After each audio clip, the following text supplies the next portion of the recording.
ہم سب عورت کی حکمرانی کو ایک بڑا ایشو مسلمان علماء کے درمیان بنایا گیا ہے. ہم سب سورہ نساء کی 34ویں آیت میں مردوں کو عورتوں پر قوام یعنی حاکم قرار دیا گیا ہے، جس کی بنیاد پر مولانا مودودی کا ایک واضح ڈسکورس موجود ہے کہ جی عورت حکمران نہیں ہو سکتی، اور انہوں نے فاطمہ جناح کی بھی اسی لیے مخالفت کی. دوسری جانب ایک حدیث بھی ہے بڑی مشہور صحیح بخاری کی. دلچسپ واقعہ یہ ہوا کہ وہ لکھتے یہ ہیں اور انہوں نے فاطمہ جناح کی حمایت کی، یعنی وہاں تو یہ دلچسپ حادثہ ہوا، اور انہوں نے یہ کہا کہ یہ اصل میں ناگزیر برائی ہے جس کی میں تائید کرنے پہ مجبور ہو گیا ہوں. اور اس کے لیے جو استدلال کیا وہ بہت دلچسپ تھا کہ ایک طرف ایک مرد ہے جس میں مرد ہونے کے سوا کوئی خوبی نہیں، اور دوسری طرف ایک عورت ہے جس میں عورت ہونے کے سوا کوئی خرابی نہیں. دیکھا نا ہم صاحب، انہوں نے پھر بھی عورت کو ایک یعنی حکمرانی کی ایک شیپ میں ہم سب اسی طرح صحیح بخاری کی ایک حدیث بھی ہے جس میں کہا گیا ہے کہ ہلاک ہو گئیں وہ اقوام جنہوں نے عورت کو اپنا حکمران بنایا. امام غزالی بھی ایک جو حکمران کے خواص بیان کرتے ہیں، عاقل، بالغ، اور اس کے ساتھ ساتھ مرد بھی ان کی شرائط میں شامل ہے. ہم صاحب اب دوسری طرف آپ کو پتہ ہے جو ماڈرن دنیا ہے وہ عورت کو بھی اتنا ہی برابر ڈیموکریٹک رائٹ دیتی ہے، تو آپ اس ڈسکورس کو کیسے دیکھتے ہیں؟ میرے نزدیک دیکھیے، میں تو جب بھی کسی چیز کو دیکھوں گا تو سب سے پہلے یہ دیکھوں گا کہ اس کی دلیل کیا دی جا رہی ہے. الرجال قوامون علی النساء کی آیت کو آپ اس کے سیاق و سباق میں رکھ کے دیکھیے، اس کا حکمرانی سے کوئی تعلق ہی نہیں ہے. وہ تو یہ بیان کرتی ہے کہ جب ایک میاں بیوی شادی کا ادارہ قائم کرتے ہیں تو اس میں سربراہی کس کے پاس ہونی چاہیے. ریاست کی سربراہی ایک بالکل الگ چیز ہے، خاندان کی سربراہی ایک بالکل الگ چیز ہے. میاں اور بیوی کے تعلق کو وہ موضوع بحث بنا رہی ہے. پوری آیت کو آپ پڑھیے، وہ یہ بتاتی ہے کہ بیوی کا رویہ شوہر کے ساتھ کیا ہونا چاہیے، اگر بیوی سرکشی اختیار کرتی ہے تو اس سے کس طرح نمٹا جانا آپ نے چاہیے. آیت کو غلط سمجھا. اس میں کوئی شبہ ہی نہیں ہے. دیکھیے بات یہ ہے کہ قرآن مجید ہمارے پاس موجود ہے، اس کا ترجمہ آپ پڑھ سکتے ہیں، اس کو اس کے سیاق و سباق میں رکھ کے دیکھیے. جہاں تک اس روایت کا تعلق ہے اس کا بھی کسی عمومی قانون سے کوئی تعلق نہیں تھا. اس روایت میں تو رسالت معاف، اگر اس کو درست مان لیا جائے، اس روایت پر بھی بہت سی جرح ہوتی ہے، لیکن اس روایت میں جو بات بیان کی گئی ہے وہ بات اصل میں پران دخت کے بارے میں بیان کی گئی ہے جو کسرا کی بیٹی تھی، اور رسالت معاف صلی اللہ علیہ وسلم کی طرف سے اتمام حجت کے بعد اس پوری قوم کو تباہ ہونا تھا. اس کی تباہی کے بارے میں رسالت معاف صلی اللہ علیہ وسلم نے بات کی جس کو راویوں نے اس طریقے سے بیان کر دیا ہے. اس میں بھی کوئی قانون بیان نہیں ہوا. اگر یہ بات بیان کرنی تھی کہ عورت حکمران نہیں ہو سکتی تو قرآن صریح لفظوں میں بیان کرتا، رسالت معاف صریح لفظوں میں بیان کرتے. اس طرح کی کوئی بات سرے سے نہ قرآن میں ہے نہ کسی صحیح حدیث میں ہے. یہ استنباطات ہیں جو لوگوں نے کیے ہیں، ان کا جائزہ لینا چاہیے. ہم سب عورت حکمران ہو سکتی ہے یا نہیں، ناظرین اس پر ہم گفتگو کا سلسلہ جاری رکھیں گے، لیکن اس سے پہلے وقت ہوا ایک بریک کا. حاضر ہوتے ہیں بریک کے بعد.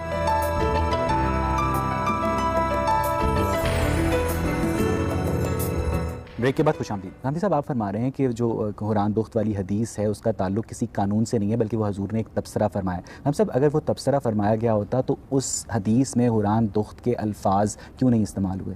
اس میں تو سیاق و سباق اس کا یہی ہے، پوچھا یہی گیا، اطلاع دی گئی، پوری روایت یہی ہے کہ وہاں زیر بحث مسئلہ یہ ہے ہی نہیں. رسالت مآب صلی اللہ علیہ وسلم نے ایک پیغمبر کی حیثیت سے خط لکھا، اس خط کو کسرا نے پھاڑ کر پھینک دیا. رسالت مآب صلی اللہ علیہ وسلم نے پیشین گوئی کر دی تھی کہ اس کی سلطنت بھی اسی طرح ٹکڑے ٹکڑے ہو جائے گی. انہوں نے جب اپنے ہاں ایک خاتون کو حکمرانی دی تو آپ نے اس کی طرف اشارہ کرتے ہوئے یہ کہا کہ یہ خاتون کو حکمرانی دے کر بھی فلاح نہیں پائیں گے. یہ خاص موقع کے اوپر کیا گیا تبصرہ ہے جو قانون اتمام حجت کے پس منظر میں کیا گیا ہے، اس کا کوئی تعلق کسی عام قانون سے نہیں ہے. الفاظ تو یہ کہہ رہے ہیں نا، ہلاک ہو گئیں وہ اقوام، ایرانی قوم نہیں. یہ الفاظ نہیں ہے، وہ یہ لن یفلح قوم ولوا امرهم امرا، یہ الفاظ ہے. وہ قوم ہرگز فلاح نہیں پائے گی جس نے ایک عورت کو حکمران بنا دیا. اشارہ کر کے کہا ہے اس قوم کی جانب. اس قوم کی ہلاکت کی پیشین گوئی کی ہے اور وہ ہلاکت ہو گئی. رسالت مآب صلی اللہ علیہ وسلم کی بات 100% درست ثابت ہوئی. جو پیشین گوئی آپ نے کی تھی وہ پوری ہو گئی. اس کے بعد اس سلطنت کے ٹکڑے ٹکڑے ہو گئے. تو وہ اس سلطنت کے بارے میں ایک پیشین گوئی تھی، اس پیشین گوئی کو آپ نے اس حوالے سے کیا. یہ بالکل ایسے ہی ہے کہ جس طریقے سے ہم یہ کہیں کہ دیکھیے امریکہ نے اوباما کو اپنا سربراہ بنا دیا ہے، اب اس کے بعد ان کے لیے اس طرح سے چڑھ دوڑنے کے مواقع نہیں رہیں گے جس طرح کے پہلے بش کے زمانے میں تھے. بات یہ ہے کہ کسی زمانے میں لوگ اپنی روایت سے، اپنے تمدن سے، اپنے حالات سے بہت متاثر ہو جاتے ہیں. بہت سی چیزوں کا ثقافت کے اثرات ہوتے ہیں، ان کی بنیاد پر آراء قائم کر لی جاتی ہیں. ہمیں تو دیکھنا یہ ہے کہ ہمارے پاس اللہ کی کتاب قرآن مجید موجود ہے. الحمد سے ناس تک پڑھ جائیے، اس میں حکمرانی کے مسائل زیر بحث آئے ہیں، اس میں صحابہ کرام کے اقتدار کی پیشین گوئی کی گئی ہے، اس میں رسالت مآب صلی اللہ علیہ وسلم کی حکومت کو قانون دیا گیا ہے. قرآن مجید میں یہ بات بیان کرنا ہوتی تو عربی مبین میں نازل ہوا ہے، واضح الفاظ میں یہ کہتا کہ دیکھو مسلمانوں کسی عورت کو اپنا حکمران نہ بنانا. حکمرانی کا تعلق اصل میں لوگوں کی عصبیت سے ہے، لوگ کس کی تائید کرتے ہیں اس کو حکمران ہونا آپ کی چاہیے. ساری باتیں بجا، لیکن جب صورتحال یہ ہے کہ 1429 سالوں سے تاریخ میں اور ماضی میں جو بھی علماء کرام کی ایک واضح اکثریت ہے میجورٹی، وہ سارے کے سارے عورت کی حکمرانی کے شدید مخالف ہیں، اور جو عورت کی حکمرانی کی حمایت کرتے ہیں وہ لوگ ہمیشہ ایک اقلیت میں رہے ہیں. ہمارا کام یہ ہے کہ ہم خود دین کو سیکھیں، ہم قرآن مجید کا مطالعہ کریں، ہم حدیث کا مطالعہ کریں، اور اس کے بعد اعتماد کے ساتھ بتائیں کہ دین کو سمجھنے کے لیے ان ماخذ میں کیا رہنمائی دی گئی ہے. یہ ہم نے یہ معاملہ ان لوگوں کے سپرد کیوں کر رکھا ہوا ہے؟ اور میں آپ سے عرض کروں کہ یہ بات بھی درست نہیں ہے.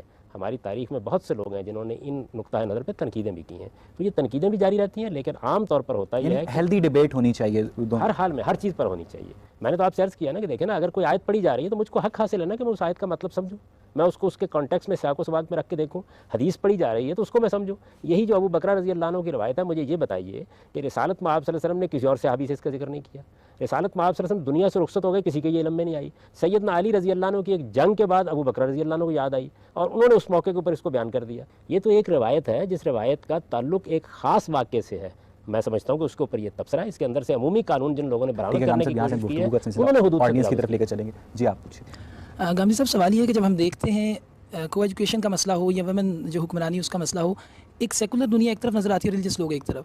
میرا سوال یہ ہے کہ ایک جنرل سا سوال ہے کہ اگر ریلیجن کسی بات کو حرام قرار بھی دیتا ہے تو کیا اس کو بند کر دینا اسٹیٹ لاء کے تھرو کیا یہ صحیح ہوگا؟ جبکہ اسلام کے اندر آپ دیکھیں کہ اس کے اندر 4-5 سزائیں ہیں جو حدود میں ہیں, اس کی سزا دی گئی ہے, جبکہ باقی جو ہیں اس حرام کی کوئی سزا نہیں دی گئی. تو کیا یہ ان اسلامک نہیں ہوگا کہ اسلام کے صرف پوائنٹ آف ویو سے آپ اس کو بند کر دیں؟ کیا یہ بہتر نہیں ہوگا کہ اس کی سوشل ایولز پہ بات کی جائے, اس کے بعد پارلیمنٹ لاء بنائے؟ میں تو بند کرنے کا حامی نہیں ہوں. میرے نزدیک تو قرآن مجید نے اس معاملے میں کوئی گنجائش ہی نہیں چھوڑی. اس نے اعلان کر دیا ہے سورہ اعراف میں کہ صرف 5 چیزیں ہیں جو اللہ تعالیٰ نے حرام قرار دی ہیں. ان میں بھی آپ قانون سازی کن چیزوں کے بارے میں کر سکتے ہیں, ان چیزوں کے بارے میں کر سکتے ہیں جن کو قرآن نے متعین کر دیا ہے, اور دین کے ایجابی احکام کے بارے میں بھی بتا دیا ہے کہ قانون سازی کا دائرہ کیا ہے. ریاست کو یہ اختیار نہیں دیا گیا کہ وہ کسی بھی مذہبی حکم کی بنیاد پر قانون سازی کرے, اس کے حدود طے کر دیے گئے ہیں. تو اس وجہ سے اگر قرآن مجید کو آپ سامنے رکھیں, رسالت میں آپ صلی اللہ علیہ وسلم کی حدیث کو سامنے رکھیں, پھر اس طرح کے تجاوزات کی کوئی گنجائش نہیں. میں اس کا حامی نہیں ہوں بالکل بھی کہ ایسے معاملات میں قانون سازی کی جائے. یہ معاملات ریاست کے اندر تعلیم سے, تلقین سے, سوسائٹی کی اصلاح سے, میڈیا کے ذریعے سے اپنے رخ بدلتے رہتے ہیں, اسی کی کوشش. سر, یہاں پہ سوال یہ پیدا ہوتا ہے کہ جو اسلامک ریاست کی آپ دیکھیں جو اسلام نے حرام قرار دی, جیسے شراب ہے اور حجاب, اگر آپ اسلامی اسٹیٹ کے حکمران ہوں تو کیا وہاں پہ اس کو حرام قرار دینا, وہ تو حرام ہے, لیکن اس کو اسٹیٹ لاء میں بند کر دینا, کیا یہ جائز عمل ہوگا صرف اسلام کے پوائنٹ آف ویو سے؟ اب بہت سے سوال کیا اور بڑی اچھی 2 مثالیں بھی دے دی ہیں. دیکھیے, شراب ہے, شراب کا تعلق اصل میں سوسائٹی سے. جب آپ نشہ کرتے ہیں تو اس کے بعد آپ کی عقل ختم ہو جاتی ہے. کچھ نہیں کہا جا سکتا کہ آپ باہر نکل کر کیا کریں گے, آپ ڈرائیونگ کرتے ہوئے کیا کریں گے, آپ کسی کو مار تو نہیں دیں گے, آپ کسی کو گالی تو نہیں دیں گے. آپ کی حالت چونکہ ایسی ہو جاتی ہے کہ جس میں آپ عقل اور ہوش و حواس میں نہیں ہوتے, اس لیے اس معاملے میں قانون سازی ضروری ہے. یہ قانون سازی ہم بھی کریں گے, یہ مغرب میں بھی کی جاتی ہے, البتہ اس کے حدود ذرا مختلف ہو جاتے ہیں.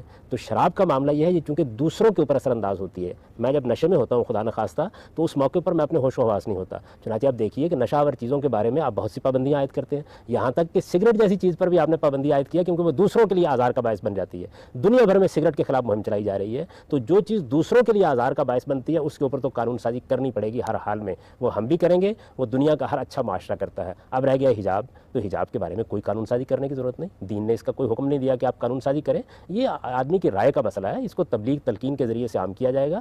مسلمانوں کے معاشرے کے اندر آپ تعلیم گاہیں قائم کرتے ہیں, آپ مسجدوں کے ذریعے سے بات کرتے ہیں, آپ امر بالمعروف اور نہی عن المنکر کے ذریعے سے لوگوں کو تلقین کرتے ہیں, یہ بہت کافی ہے. اس کے لیے کوئی قانون سازی کی ضرورت نہیں. میرے نزدیک جن ملکوں نے اس معاملے میں قانون سازی کی ہے انہوں نے اپنے لیے مشکلات پیدا کی ہیں. خلفائے راشدین نے کبھی اس میں کوئی قانون نہیں بنایا.